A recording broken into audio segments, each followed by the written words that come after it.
Промышленный комплекс по обращению с твердыми радиоактивными отходами на стадии подготовки к третьему этапу горячих испытаний. В рамках подготовки к третьему этапу после утверждения рабочей программы были проведены испытания по прессованию бочек с неактивной золой, имитатором.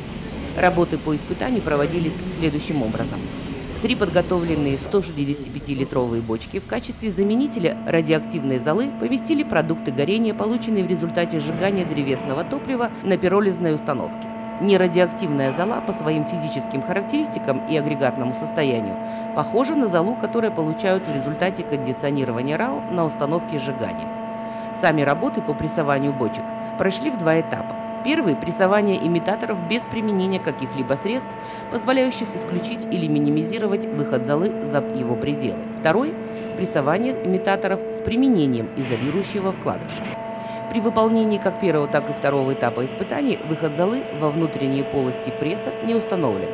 Следовательно, загрязнение узлов и агрегатов установки прессования не произошло.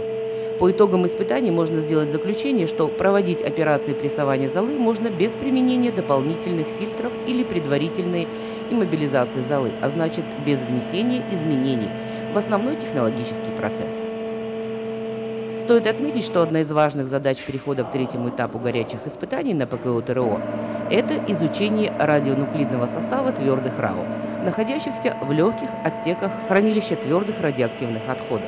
Изначально восточный и западный легкие отсеки ХТО были предназначены для сбора и хранения низкоактивных отходов.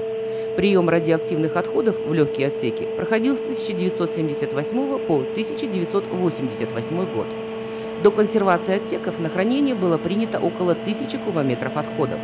Восточные и западные отсеки различаются друг от друга по составу РАО.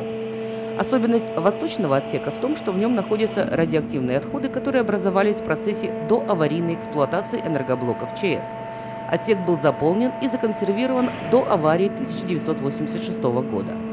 За 30 лет естественный радиоактивный распад привел к существенному снижению активности находящихся в нем отходов. Отбор проб из восточного отсека был произведен в августе этого года. Сейчас идут лабораторные исследования по определению состава и удельной активности радионуклидов, находящихся в пробах.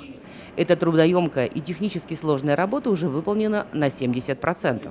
А вот основное заполнение западного отсека проводилось отходами после аварийного периода, и там могут присутствовать трансурановые элементы. Отбор проб из западного отсека будет проведен после предварительной подготовки доступа к отсеку.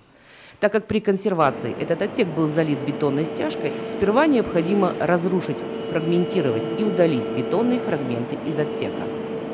Работы выполняются с помощью дистанционно управляемых механизмов, предназначенных для работы внутри часовни, расположенного над отсеком ХТО. При выполнении работ ведется постоянный контроль радиационной обстановки. Результат характеризации отобранных проб твердых радиоактивных отходов позволит разработать методику установления радионуклидного вектора и рассчитать удельную активность радионуклидов, входящих в паспорт на упаковку РАО при захоронении. Напомню, что начало проведения третьего этапа испытаний на ПКО ТРО запланировано на июль 2018 года.